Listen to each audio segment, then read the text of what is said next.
Hi, One Best PR Videos. I'm Peter Loshak. Right now I'm going to go over notable recent ATS results and look at upcoming games for the top 25 in college basketball. Today's February 2nd. Top-ranked Oklahoma continues to be very iffy ATS-wise. They lost their last one ATS, which puts them now at 3-8 ATS over their last 11, despite, of course, being the top team in the nation. And they may continue to struggle as a road favorite at Kansas State on February 6th. Kansas State has been a good bet on the year overall. Number 2, North Carolina has now lost 4 out of their last 5 ATS, and number 3, Villanova has lost 5 in a row ATS, so they continue to struggle. And number 4, Maryland also looks uninspiring. They've covered their last 2, but just by small margins, and that puts them still at just 50-50 ATS on the year. Number 5, Iowa is clearly the best in the top 5 from a betting standpoint. They're 9-4 ATS in their last 13, and the ATS losses were either close or somewhat forgivable, while the ATS wins look a little bit more definitive. And Iowa might continue to be a good bet this week against Penn State and at Illinois, 2 weaker Big Ten teams that have been overvalued also recently. And then looking at 6 through 10, number 6, Xavier, they've continued to be a good bet overall. They got 2 more nice covers last week, and they're now 14-7 against the spread overall on the year. And they appear to be maintaining their line value for the time being, and they have upcoming home games this week against St. John's and Marquette, and both of them have been bad bets this year.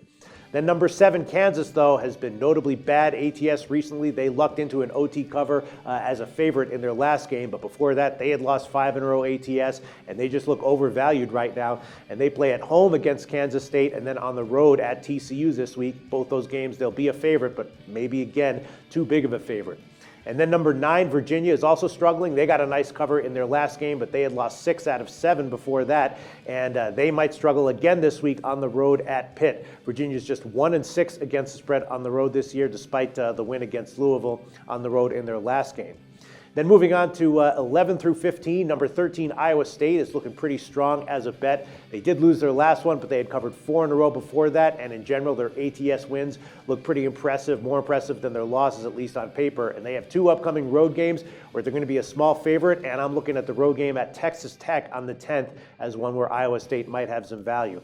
And then number 14, West Virginia, and number 15, Baylor play each other on Saturday. West Virginia has clearly been a better bet recently. West Virginia's covered 5 out of their last 7, and Baylor is 0-4-1 ATS over their last 5, although for this game, Baylor will have the benefit of 1 extra rest day over West Virginia. Then with 16 through 20, number 16, Oregon, has been playing great and covering. They've covered 6 out of their last 7, but the Pac-12 is notoriously unpredictable in the heart of conference play, so that may or may not continue. At number 18, Purdue has definitely been weaker recently, ATS, than they were starting the year. And this week they have a home game against number 10, Michigan State. Michigan State's starting to play well, and they've covered 3 in a row, and Purdue might be a good fade in that one, as they were the other 2 times they played a top Big Ten team, both times against Iowa. And then number 17, Miami, and number 19, Louisville have both been bad bets on the road this year. They're both 1-5 ATS on the road, and they both have road games coming up where they might again be a good fade. Miami's at Georgia Tech on the 7th, and Georgia Tech's been a great bet this year overall. And Louisville's at Duke on the 8th. Duke, though, of course, is unranked, and they're struggling badly themselves, so I would much prefer a play on Georgia Tech to a play on Duke. And then rounding things out with 21 through 25, number 21, Wichita State is once again dominating the MVC. They've now covered 10 out of their last 11, and I'm not seeing any reason to think that they won't continue to be a good bet in their 2 upcoming games this week.